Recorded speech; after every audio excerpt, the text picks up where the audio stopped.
Iran ইস্যুতে সামরিক অভিযানকে কেন্দ্র করে মিত্র দেশগুলোর প্রতি ক্ষোভ প্রকাশ করেছেন মার্কিন প্রেসিডেন্ট ডোনাল্ড ট্রাম্প।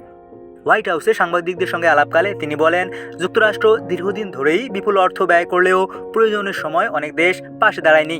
বিশেষ করে ন্যাটো দেশগুলোর প্রতি হতাশা ব্যক্ত করেন ট্রাম্প।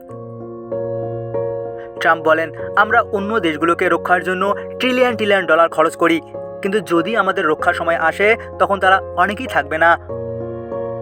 বিশেষ করে যুক্তরাজ্যের সঙ্গে সম্পর্কের টানাপোড়েন প্রকাশ্যে তুলে ধরেন ট্রাম্প।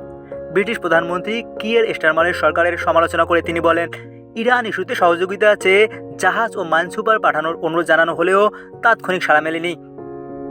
ট্রাম্প আরও জানান, চীন, জাপান ও দক্ষিণ কোরিয়ার মতো দেশগুলো হরমুজ প্রণালী দিয়ে তাদের জ্বালানির বড় অংশ পায়, তাই তাদেরও যুক্তরাষ্ট্রকে সহায়তা করা উচিত ছিল, কিন্তু বাস্তবে সেই সমর্থন তিনি পাননি বলেই দাবি করেন। এদিকে এই ইস্যুতে যুক্তরাষ্ট্রের ভেতরেও অস্বস্তির ইঙ্গিত মিলেছে। ট্রাম্প প্রশাসনের উচ্চপদস্থ কর্মকর্তা জো কেন্ট পদত্যাগ করেছেন। এর আগে হোয়াইট হাউসের রিলিজিয়াস লিবার্টি কমিশনের সদস্য সামিরা মুন্সিও দায়িত্ব ছাড়েন। বিশ্লেষকরা বলছেন, ইরান ইস্যুতে মিত্র দেশগুলোর সঙ্গে দূরত্ব এবং অভ্যন্তরীণ চাপ সব মিলিয়ে এই মুহূর্তে বড্ড একাকী হয়ে পড়েছেন বিশ্বের সবচেয়ে ক্ষমতাধর দেশটির প্রেসিডেন্ট।